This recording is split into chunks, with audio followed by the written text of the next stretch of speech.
souveraineté du Royaume du Maroc, la plus ancienne nation moderne du monde arabe et du continent africain, n'avait jamais suscité de débat ou de questionnement avant la colonisation espagnole. Les documents historiques, aussi bien marocains que ceux se trouvant à Madrid, Paris, Lisbonne et Londres, en sont la confirmation. Dans cette région du pays, où la population vivait sous un système social caractérisé par le nomadisme, les sultans du Maroc exerçaient leur pouvoir à travers les nominations des caïds et leurs représentants personnels. Ils adressaient des daïrs, des décrets royaux, aux chefs des tribus du Sahara, confirmant les liens d'allégeance, de loyauté et d'attachement des tribus sahariennes au sultan du Maroc. Dès 1905, le dernier émir des Trarza, à l'extrême sud du Maroc, avait reçu le daïr de sa nomination du sultan Moulay Abdelaziz. Le sultan Moulay Abdelaziz avait chargé son grand vizir, Cheikh Mohammed al-Hassan Ben Aïch, d'effectuer une tournée au cours de laquelle il avait atteint Sakia al-Hamra. Lors de sa tournée, l'émissaire du sultan remettait les daïrs et nominations aux caïds et administrateurs qui se présentaient pour lui confirmer leur allégeance au sultan. De 1898 à 1905, le sultan Moulay Abdelaziz s'est occupé de l'édification de la ville de Smara en y envoyant les matériaux de construction nécessaires via le port de Tarfaya. Avant que le régime du protectorat ne soit imposé au Maroc, le royaume du Maroc percevait les impôts dans cette région et la monnaie était frappée au nom des sultans du Maroc dans les provinces sahariennes. Le prince alaouite Moulay Idriss Ben Abdelrahman avait été dépêché à Smara et dans les autres des provinces plus au sud pour le recouvrement des impôts et l'organisation de la résistance contre l'intrusion de l'armée française à partir du Sénégal. Malgré l'occupation espagnole, deux aspects de la souveraineté marocaine sont restés intacts. L'acte d'allégeance, c'est-à-dire la rédaction d'un serment de loyauté des chefs des tribus au sultan, et l'appel de la bénédiction du sultan lors du prêche du vendredi.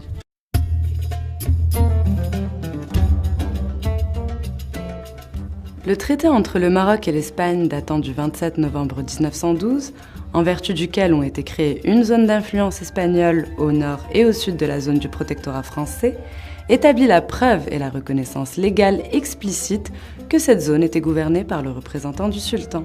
C'est au nom du roi du Maroc que l'Espagne a gouverné non seulement les régions du nord, mais également toutes les provinces de Sakia al-Hamra et Oued el-Dahab. Le Maroc jouissait de la souveraineté sur ses territoires sahariens. Sinon, pourquoi la conférence de Berlin en 1884, qui allait décider du destin de l'Afrique, et la conférence d'Algésiras en 1906, s'agissant du destin du Maroc, aurait-elle consacré un volet au Sahara ? Nombre de ces États qui ont participé aux deux conférences avaient contribué à l'élaboration des cartes géographiques de la région, notamment celle du Maroc.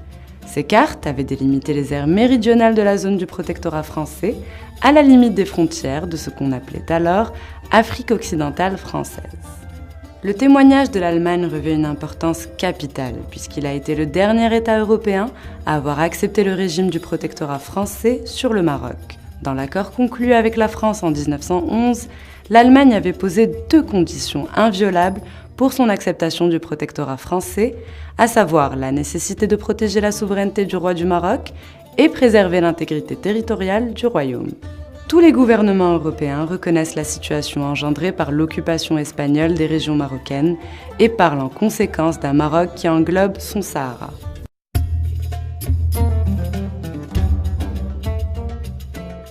Le déploiement colonial espagnol puis portugais a commencé sur décision du pape Alexandre VI.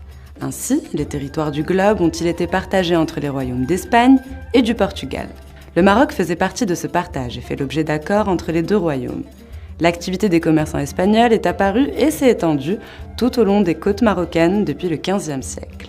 Le traité d'Alcasovas, conclu entre l'Espagne et le Portugal en 1479, permettait à l'Espagne d'occuper les îles Canaries et le sud marocain. Ce traité stipulait la reconnaissance par la Cour espagnole de la légalité de la démarche du Portugal concernant l'occupation du royaume de Fès, alors que le Portugal, pour sa part, reconnaissait à son partenaire espagnol l'occupation des îles Canaries. À partir de 1865, les Espagnols ont lancé de nombreux raids sur la côte sud marocaine dans le but de s'y installer, d'exploiter ses richesses halieutiques et de contrôler le flux des échanges commerciaux, tout en repoussant toute tentative des autres puissances coloniales d'intervenir dans ces zones. Jusqu'en 1884, les forces coloniales espagnoles n'ont pas pu étendre leur domination sur l'ensemble des territoires marocains.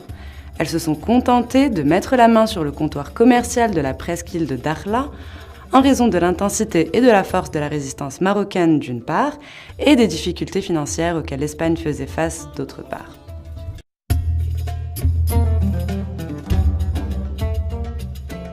Au cours des mois de novembre et décembre 1975, le Polisario a demandé à de nombreux habitants sahraouis, avec le soutien des moyens de transport algériens, d'assister à un rassemblement à Al-Tadzemour.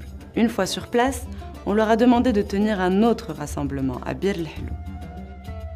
Après cela, on leur a demandé de se rendre à Tindouf pour les piéger, les séquestrer et les empêcher définitivement de revenir.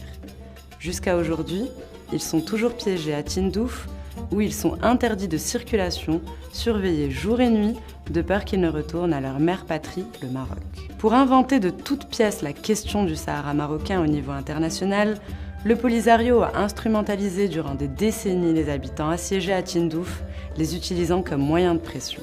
D'ailleurs, le Polisario n'a d'existence que par le maintien des personnes en séquestration dans les camps de Tindouf. Son existence est, en effet, tributaire de la perpétuation du blocus en violation flagrante des droits humains. Sans le siège militaire que l'Algérie impose même au déplacement des dirigeants du Polisario, ce blocus n'aurait pas été possible sous sa forme actuelle, marquée par les manifestations les plus odieuses de l'oppression et de l'isolement des Sahraouis, que l'on affame et qu'on prive des droits humains les plus élémentaires. Le 16 octobre 1975, feu le roi Hassan II a annoncé l'organisation de la Marche verte, plus grande marche pacifique de l'histoire qui a permis au Maroc de libérer ses provinces du Sud et de rompre avec une époque historique marquée par le fait colonial. Le 5 novembre 1975, feu roi Hassan II s'est adressé aux dizaines de milliers de volontaires marocains devant participer à cette marche en disant « Demain tu franchiras la frontière, demain tu entameras la marche, demain tu fouleras une terre qui est tienne, tu palperas des sables qui sont tiens, demain tu embrasseras un sol qui fait partie intégrante de ton cher pays. » De l'avis de nombreux historiens, sociopolitologues et psychologues de la dynamique des groupes, la Marche verte fut un fait social et psychologique exceptionnel. La Cour internationale de justice à La Haye a statué sur le dossier du Sahara marocain. Son avis consultatif a reconnu le droit du Maroc à son Sahara, confirmant l'existence de liens juridiques et d'allégeance qui ont toujours existé entre le trône marocain et les tribus du Sahara.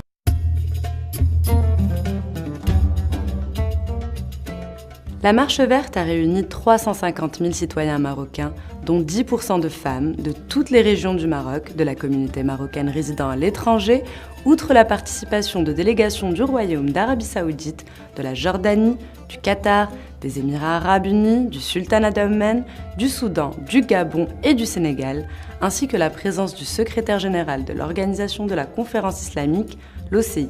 Le nombre des participants déterminé par le roi Hassan II équivalait au nombre de naissances au Maroc durant cette période. La Marche verte a été marquée par un haut niveau de discipline, de rigueur et d'organisation logistique remarquable. L'Espagne s'est opposée à la Marche verte et a demandé la tenue d'une réunion du Conseil de sécurité. Par la voix de son délégué au Conseil de sécurité, Madrid avait déclaré que la Marche verte constituait une invasion militaire armée. Madrid a déployé sa flotte navale dans les eaux territoriales marocaines et a annoncé avoir également posé des mines dans de vastes zones du Sahara, dans le but d'intimider les participants et les faire reculer. Après le succès populaire, régional et mondial de la Marche verte et l'arrivée des volontaires marocains dans les territoires occupés par l'Espagne, les Espagnols ont été contraints d'abandonner leur position hostile au Maroc et de trouver une solution à la question du Sahara. Le 9 novembre 1975, feu Sa Majesté Hassan II a déclaré que la Marche verte avait atteint ses objectifs et a demandé aux participants à cette marche de revenir à Tarfaya, qui avait constitué le point de départ. La Marche verte est un véritable point de rupture dans l'histoire du Maroc moderne, dans la mesure où elle sépare deux époques de l'histoire du royaume. L'Espagne a accepté les négociations qui ont permis de parvenir à l'accord de Madrid, signé le 14 novembre 1975. Cet accord a été entériné par l'Assemblée générale des Nations unies et a permis au Maroc de reconquérir pacifiquement Al Aïn. L'administration espagnole s'est retirée de la zone le 26 février 1976 au lieu du 28 février, soit 2 jours avant la date prévue dans l'accord.